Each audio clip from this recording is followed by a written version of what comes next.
Es un gusto saludarlos una vez más.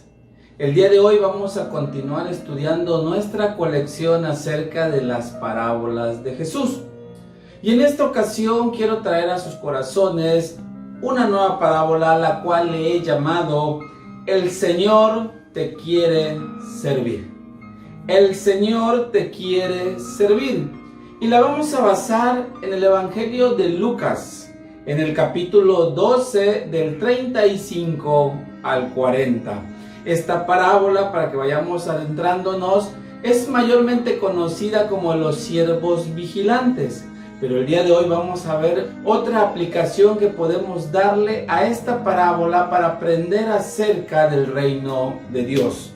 De tal modo que la palabra de Dios nos dice: estad ceñidos vuestros lomos y vuestras lámparas encendidas, y vosotros sed semejantes a hombres que aguardan a que su Señor regrese de las bodas, para que cuando llegue y llame, le abran enseguida. Bienaventurados aquellos siervos a los cuales su Señor, cuando venga, halle velando. De cierto os digo que se ceñirá y hará que se sienten a la mesa y vendrá a servirles. Y aunque venga a la segunda vigilia y aunque venga a la tercera vigilia, si los hallare así, bienaventurados son aquellos siervos. Porque sabed esto, que si supiese el padre de familia a qué hora el ladrón habría de venir, velaría ciertamente y no dejaría minar su casa. Vosotros pues también estad preparados, porque a la hora que no penséis, el Hijo del Hombre vendrá. Como les decía hace un momento, esta parábola la he llamado El Señor te quiere servir. Y nosotros, recordando un poquito acerca de lo que hemos estado hablando durante todo este tiempo, tenemos bien definido que una parábola era una historia que Jesús tomaba de lo que sucedía a su alrededor y la comparaba con el reino de los cielos, de tal modo que pudiera traer a nuestra vida una enseñanza espiritual que pudiéramos nosotros aplicar en nuestro diario vivir. Por eso el día de hoy podemos hacernos la pregunta que siempre nos hacemos: ¿cuáles son los misterios del reino que esta parábola el día de hoy nos quiere hablar? De tal modo que podemos empezar diciendo la mayor bendición de un siervo. Podemos hablar de la mayor bendición de un siervo. Esta parábola nos enseña una de las grandes, de las mayores bendiciones que un siervo puede recibir. ¿Por qué les digo esto? Porque el mayor privilegio de un siervo es que su Señor le sirva. Normalmente nosotros sabemos que un siervo es llamado a servir. ¿A servir a quién? A servir a su Señor. Pero en este caso hay una promesa muy hermosa para nuestra vida, en la cual nuestro Señor Jesús nos está diciendo que si somos verdaderos siervos fieles, que estamos dispuestos a servir de corazón, hay una recompensa, hay un regalo que Dios nos quiere dar, y esa es el mayor privilegio que podemos tener, que nuestro propio Señor sea el que en un momento dado nos sirva. Aquí en esta parábola podemos encontrar, por eso les decía que es la mayor bendición que un siervo puede recibir. Independientemente que podamos entrar al reino, independientemente que podamos recibir algún otro presente o algún otro galardón dentro del reino, pero qué mayor bendición es ver, es contemplar, es experimentar que nuestro Señor Jesucristo nos siente a la mesa y Él sea el que nos sirva. Por eso, hermanos, es una promesa para el verdadero siervo. Algo que tenemos que entender, que esa es una promesa. Y si Dios lo está diciendo en su palabra, es porque Él lo va a hacer. Pero también tenemos que entender algo. Hay condiciones para que el Señor te sirva. Hay condiciones para que el Señor te sirva. ¿Qué quiero decir con eso? Que no solamente pensemos que el Señor llegará un día y nos va a servir solamente porque sí, sino porque hay una condición que usted y yo tenemos que cumplir para que esta promesa se aplique en nuestra vida y un día podamos ver a nuestro Señor sirviéndonos. Por eso es importante que yo entienda el día de hoy cuáles son esas condiciones para que el Señor te sirva. Una de ellas es ser un verdadero siervo. Ser un verdadero siervo. ¿Por qué? Porque esta promesa es para aquellos siervos, aquellas personas que han decidido negarse a sí mismo para entonces ser un siervo de Dios. Por eso el primer requisito, si podemos llamarlo así, es que debemos ser verdaderos siervos. Y cuando yo digo ser, no se trata de decir, se trata de demostrar con hechos. Tenemos que demostrar que verdaderamente somos siervos de Dios, siervos fieles, y como hemos venido hablando durante este tiempo, siervos confiables, siervos a los que Dios puede depositar en nosotros todos sus bienes, todo aquello que nos va a servir para cumplir su voluntad, para llevar a cabo sus propósitos. Por eso yo tengo que ser un verdadero siervo. ¿Por qué? Porque el siervo sirve. Es algo que tenemos que entender y que en alguna ocasión platicábamos también. El siervo, por eso se llama siervo, porque sirve. El siervo que no sirve, se los he dicho, aunque parezca así medio chistoso, pero el siervo que no sirve, no sirve. Y por eso nosotros tenemos que servir, tenemos que disponer nuestra vida para servir, de tal modo que lo que yo hago debe servir para traer bendición a otros. Si lo que usted hace no trae bendición para el cuerpo de Cristo, no trae bendición para tus semejantes, no trae bendición para los que te rodean, quiere decir que no estás sirviendo verdaderamente, porque el siervo siempre hará algo que le sirva a los demás. Por eso es importante esta parte. Tenemos que entender que también el siervo hace las cosas sin esperar a que le digan. El siervo, el verdadero siervo, no espera a que le digan lo que tiene que hacer. En el transcurso de su vida, en el desarrollo de su ministerio, ha aprendido y conoce qué es lo que tiene que hacer y lo hace en el momento adecuado y de la forma adecuada, de la forma en que su Señor quiere que lo haga. Ese es un verdadero siervo. Y eso es lo que nosotros tenemos que tener en nuestro corazón. Si yo quiero disfrutar de esa bendición de que el Señor me sirva, yo tengo que ser un verdadero siervo. ¿Qué otra cosa vemos? Para que yo pueda recibir esa bendición, dice esta palabra, que estos siervos estén ceñidos sus lomos. Leímos hace un momento y el pasaje comienza donde dice: estad pues ceñidos vuestros lomos. ¿Qué quiere decir que estemos? Aquí quiero yo que podamos distinguir dos palabras muy parecidas y que a veces las utilizamos como si fuera una sola. Una cosa es tener y otra cosa es estar. No es lo mismo tener que estar, y ahorita lo vamos a explicar. Porque tener es una condición de posesión, mientras que estar es una condición de posición. Hay mucha gente que puede tener, pero no está en condiciones y no está en la posición que Dios requiera. Por eso nosotros tenemos que distinguir. Aquí la palabra de Dios dice que estén ceñidos vuestros lomos. Por eso, cuando yo hablo de estar ceñido, de estar en una condición de posición, quiere decir que debe haber una actitud de estar listo.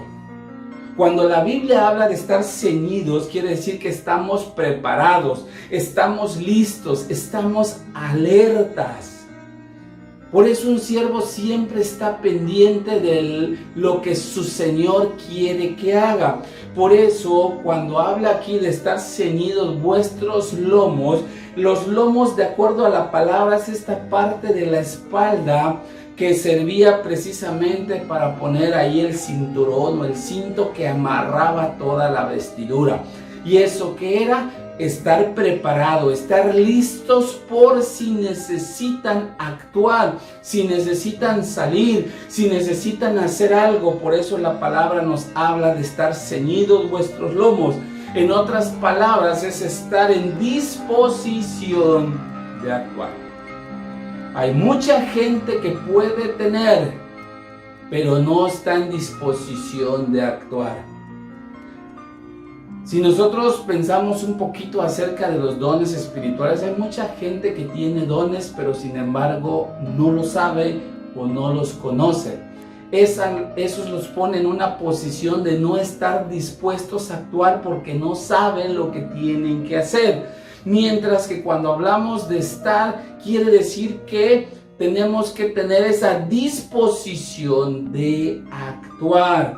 Y cuando hablamos de los lomos en la palabra de Dios, la palabra nos enseña que también es símbolo de multiplicación.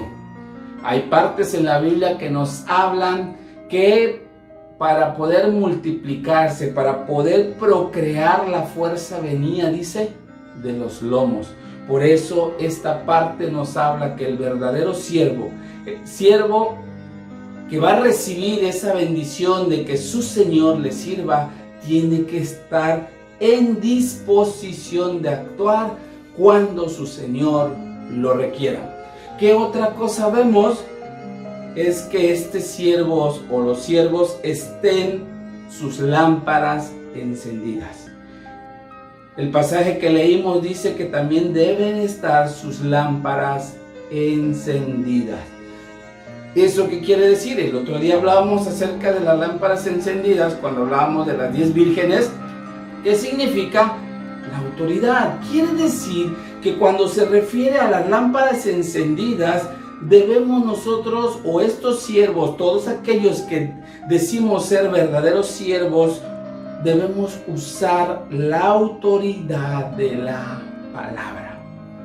Todo siervo tiene que usar la autoridad de la palabra.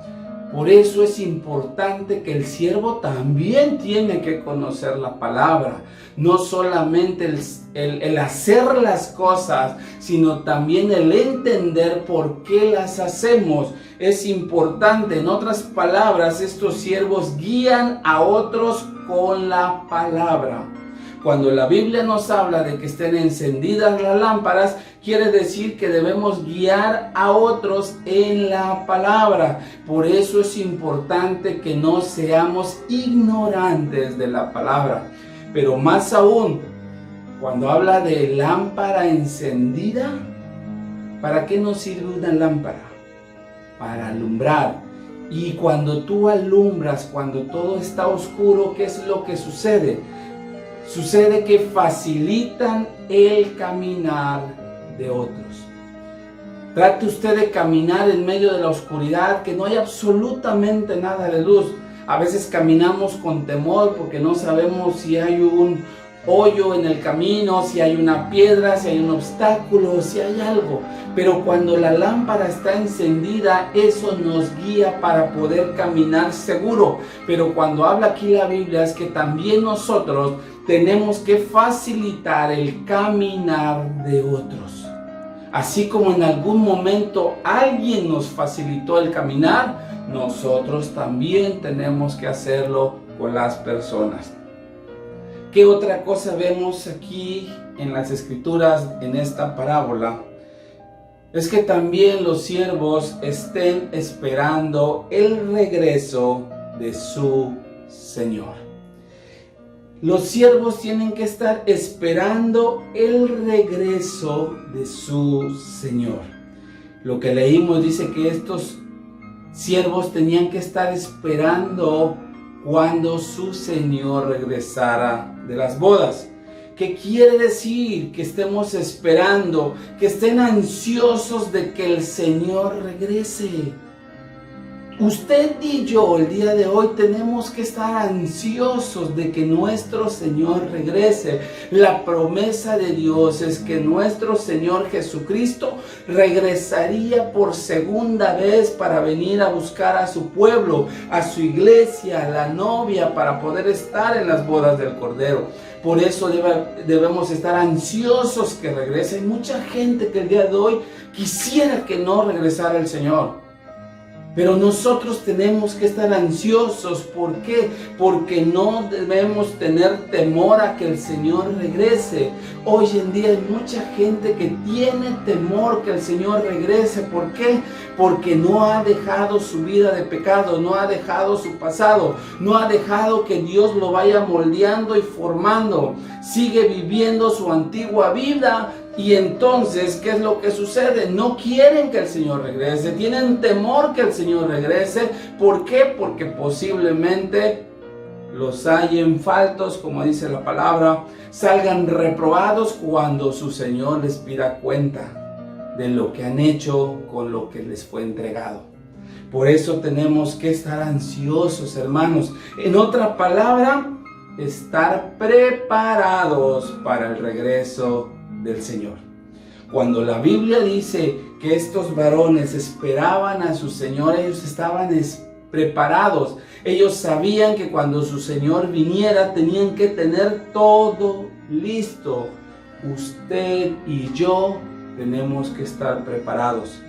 ¿Cuál es la mejor forma de prepararnos? Siendo fieles a Dios, obedientes a Dios y sobre todo sirviendo al Señor para que cuando Él venga nos halle haciendo así, dice la palabra. Por eso yo tengo que estar ansioso esperando, preparado esperando el regreso de nuestro Señor. ¿Para qué? Para que no nos agarre, como comúnmente decimos, nos agarre fuera del lugar. Al contrario, nos encuentre haciendo lo que nos encargó haciendo. Entonces no tengamos temor si estamos haciendo eso. ¿Por qué? Porque el día que el Señor decida venir, nos va a encontrar trabajando y sirviendo en su obra. ¿Qué otra cosa vemos acá de estos siervos? Es que también estén atentos a su llamado. Atentos al llamado de su Señor. Y cuando hablamos de estar atentos al llamado, tenemos que entender algo. Debemos estar dispuestos a escuchar la voz del Señor. Estar dispuestos a escuchar la voz de su Señor. Cuando alguien está atento, si le están hablando, es porque está escuchando. Está dispuesto a escuchar lo que le están diciendo. Pero aquí tenemos que tener mucho cuidado. Hoy en día hay mucha gente que no está dispuesto a escuchar la voz de Dios. ¿Por qué? Porque no quiere saber de Dios, porque no quiere involucrarse en las cosas de Dios, porque no quiere conocer lo que Dios le va a pedir. Y a diferencia de eso, escuchan otras voces que no son la voz de Dios. Y hay un gran riesgo cuando tú prestas oído a otras cosas y no a la voz de Dios. Las consecuencias son graves. Tenemos el ejemplo del rey Saúl. El rey Saúl recibió una instrucción de parte de Dios a través del profeta Samuel. Sin embargo, Saúl hizo a un lado la voz de Dios y prefirió escuchar la voz del pueblo, otras voces que le decían todo lo contrario de lo que Dios le había pedido, y eso le costó el reino a Saúl. Por eso las consecuencias son graves. Estar atentos al llamado es que yo tengo que estar dispuesto a escuchar la voz de Dios, cómo Dios me habla y qué me está pidiendo. Tal modo que esto también podemos entender que necesitamos poner puestos los ojos en el Señor. Cuando a usted le hablen, nosotros lo sabemos, es mala educación no ver a la persona que te está hablando. ¿Por qué? Porque si tú no la estás viendo, estás denotando que no te interesa lo que te está diciendo, que eres indiferente a lo que te está hablando. Por eso cuando aquí hablamos de estar atentos al llamado, quiere decir que mi mirada tiene que estar en mi Señor. Por eso el apóstol Pablo decía, puesto los ojos en el autor y consumador de nuestra fe. Mientras miremos a nuestro Señor, nosotros podremos caminar dentro de su voluntad.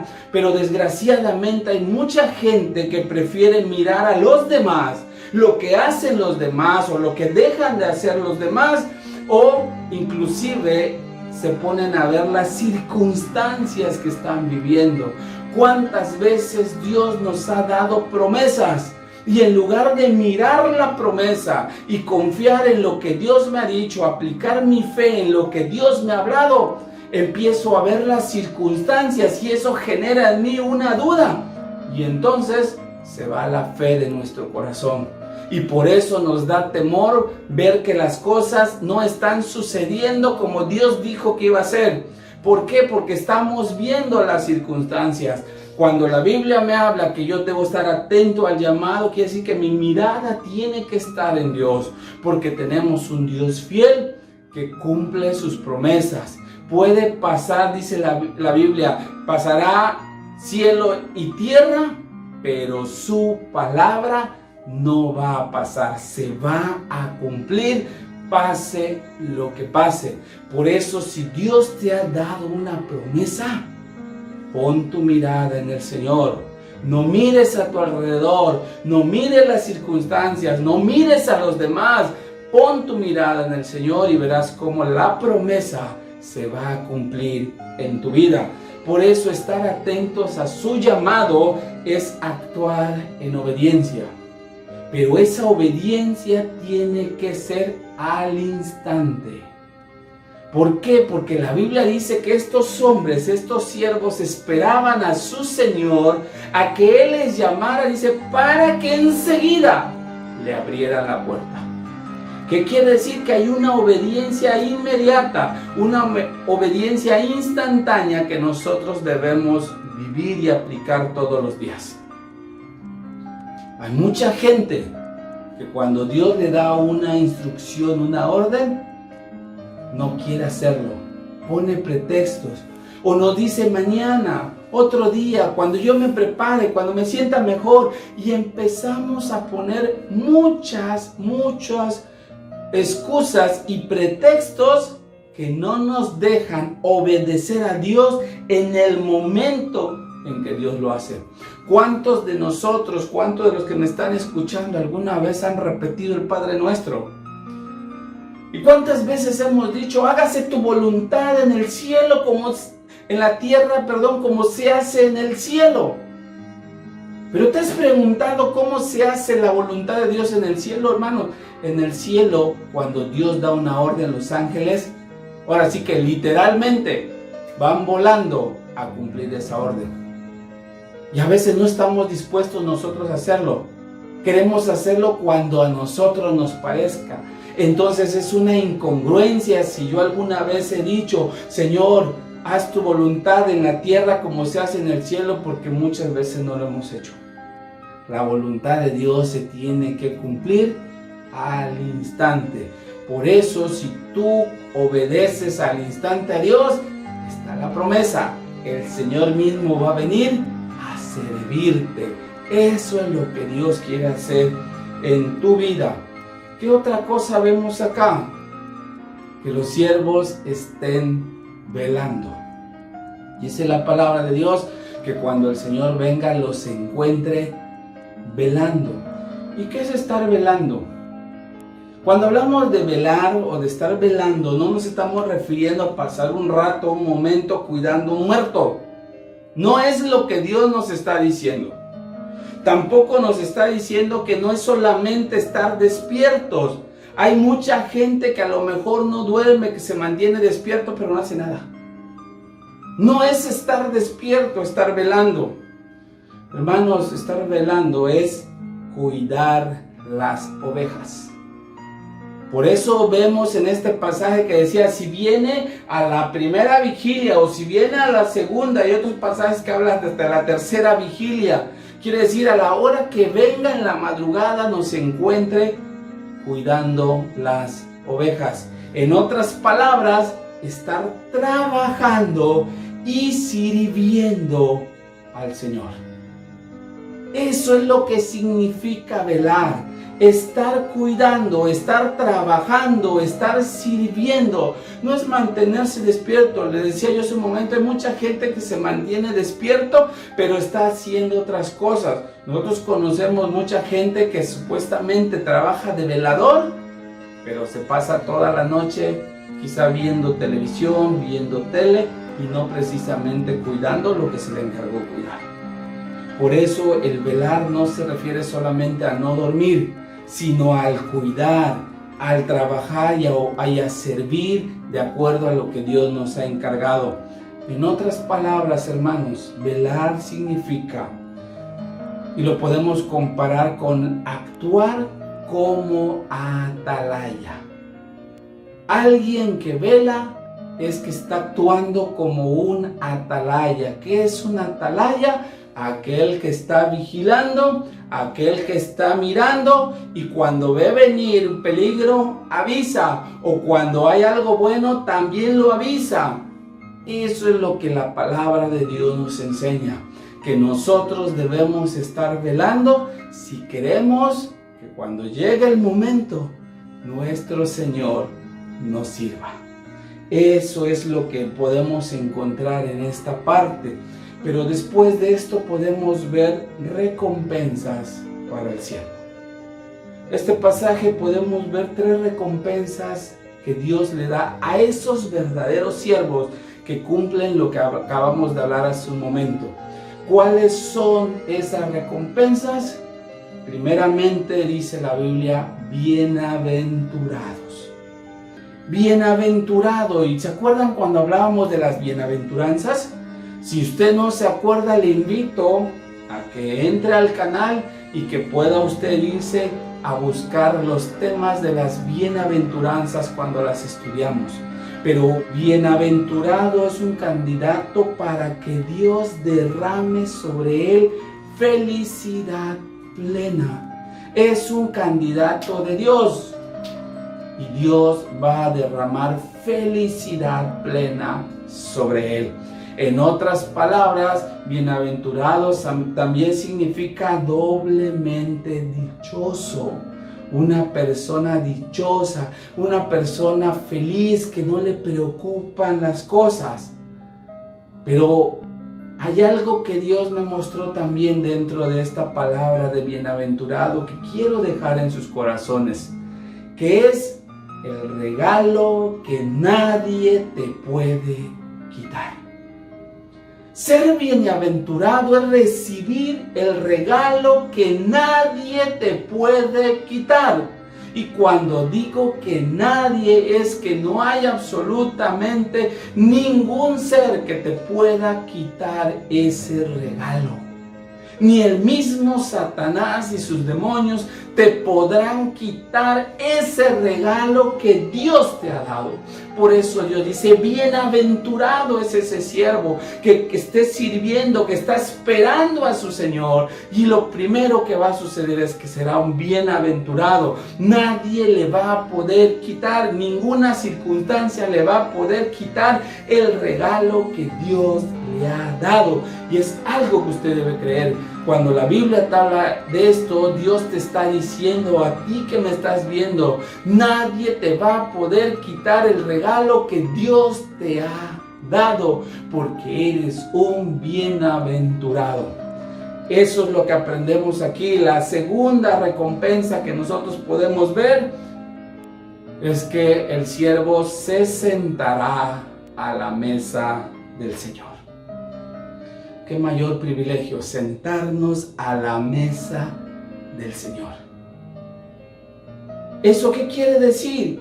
Que usted será un invitado muy especial.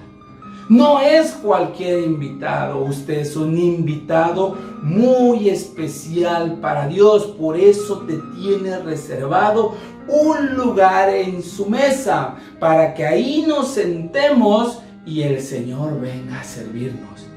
¡Qué privilegio estamos recibiendo de parte de Dios! El sentarse a la mesa es que vamos a ser del grupo de los íntimos, no del montón, de los íntimos, de los cercanos a Dios, de los que vamos a estar ahí pegados con el Señor.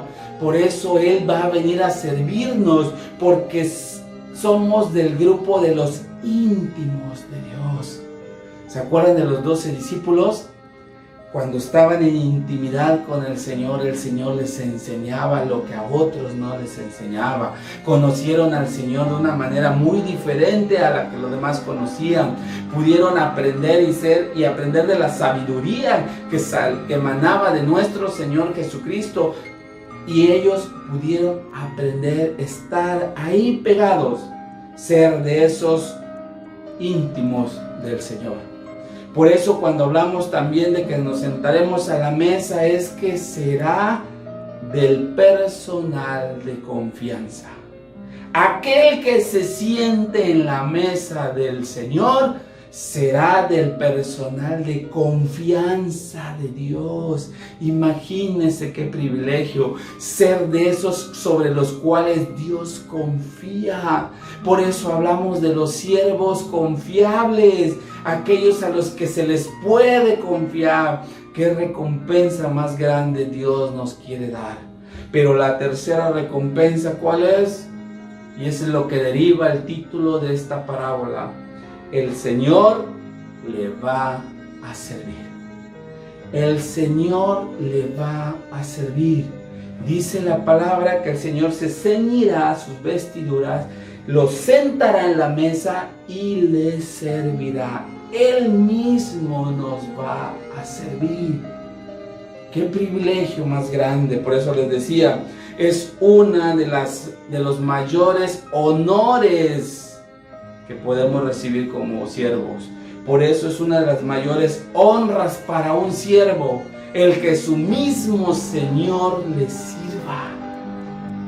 ¿Por qué? Porque en su momento tú diste todo para servirlo a Él. Ahora Él viene a servirte a ti. Qué honra más grande es que tu Señor te sirva. Eso es lo que podemos aprender. ¿Y qué otra cosa vemos acá? Que su Señor lo levanta hasta lo más alto. Cuando el Señor te dice que te va a servir, es porque te va a levantar hasta lo más alto. ¿Por qué? Porque todos van a ver y van a poder comprobar y decir: este es un verdadero siervo al cual su Señor lo está sirviendo, porque lo ha levantado hasta lo más alto. Esas son las promesas. Y otra de las cosas que vemos es que le da de lo mejor. En la mesa del Señor, cuando el Señor sirva, va a servir de lo mejor para sus siervos. Dios tiene preparado lo mejor para ti si tú dispones tu vida a ser un verdadero siervo. Todos los que somos siervos, los que hemos dispuesto nuestra vida entera sin reservas para servir a Dios, nos va a dar de lo mejor. Nos va a dar muchas cosas, muchas bendiciones. Nos va a dar, como les decía hace un momento, de lo mejor, porque el Señor no escatima. Y esa es la promesa de nuestro Dios. Por eso, hermanos, el Señor no deja sin recompensa a sus siervos. Es algo que este pasaje y esta parábola nos enseña. El Señor no deja sin recompensa a los siervos fieles, a esos siervos que han decidido renunciar a todo lo demás por servir al Señor. Espero que usted sea uno de esos. Por eso nadie que no sea un verdadero siervo se sentará a su mesa. Nadie, absolutamente nadie que no sea un verdadero siervo se va a sentar en la mesa del Señor. Por eso, hermanos, qué gran bendición es ser un siervo de Dios. Para muchos es una carga, para muchos es un compromiso incapaz de cumplirlo, pero es una gran bendición ser un siervo. Y hoy te invito a que juntos podamos orar. Si hasta el día de hoy no has decidido servir, no has decidido ser parte de esos que han dispuesto su vida para servir a Dios, es tiempo que lo hagas. Y si en el servicio has sido negligente, es tiempo que te pongas a cuentas con Dios, porque hay una promesa hermosa, una promesa de lo mejor que usted puede encontrar. Tu Señor te quiere servir. Y hoy te invito a que juntos podamos orar. Padre, en el nombre de Jesús te damos gracias. Gracias por tu palabra. Gracias porque nos hablas. Gracias porque nos muestras tus promesas, Señor, porque quieres que tus hijos puedan creer en lo que tú nos has declarado. Señor, el día de hoy creemos en tus promesas. Hoy, Señor, podemos ponernos en tus manos y decirte, Padre, aquí estamos. Primeramente, perdónanos si no hemos sido esos fieles siervos que tú esperabas. Que no hemos sido, Señor, esos fieles dispuestos a dejar todo para servirte. Señor, perdónanos si en algo hemos fallado en el transcurso de nuestro servicio. Si no hemos podido ser siervos verdaderamente delante de ti. Hoy, Señor, entregamos nuestra vida y te decimos, aquí estamos. Queremos servirte sin reservas. Úsanos como tus siervos, Señor, en lo que tú decidas sobre nuestra vida. Porque queremos servirte. No por las recompensas, Señor, que tú nos has hablado el día de hoy. Sabemos que esas solitas van a llegar a nuestra vida. Sino, Señor, permítenos que te sirvamos por amor. Porque, Señor, lo que tú representas en nuestra vida es lo mejor que nos ha pasado. Porque queremos, Señor, agradarte, queremos honrarte, queremos glorificar tu nombre, por eso te servimos. No por las recompensas, sino por lo que tú eres para nuestra vida. Hoy te damos gracias, Señor, y te pongo en tus manos la vida de todos aquellos que han escuchado esta palabra.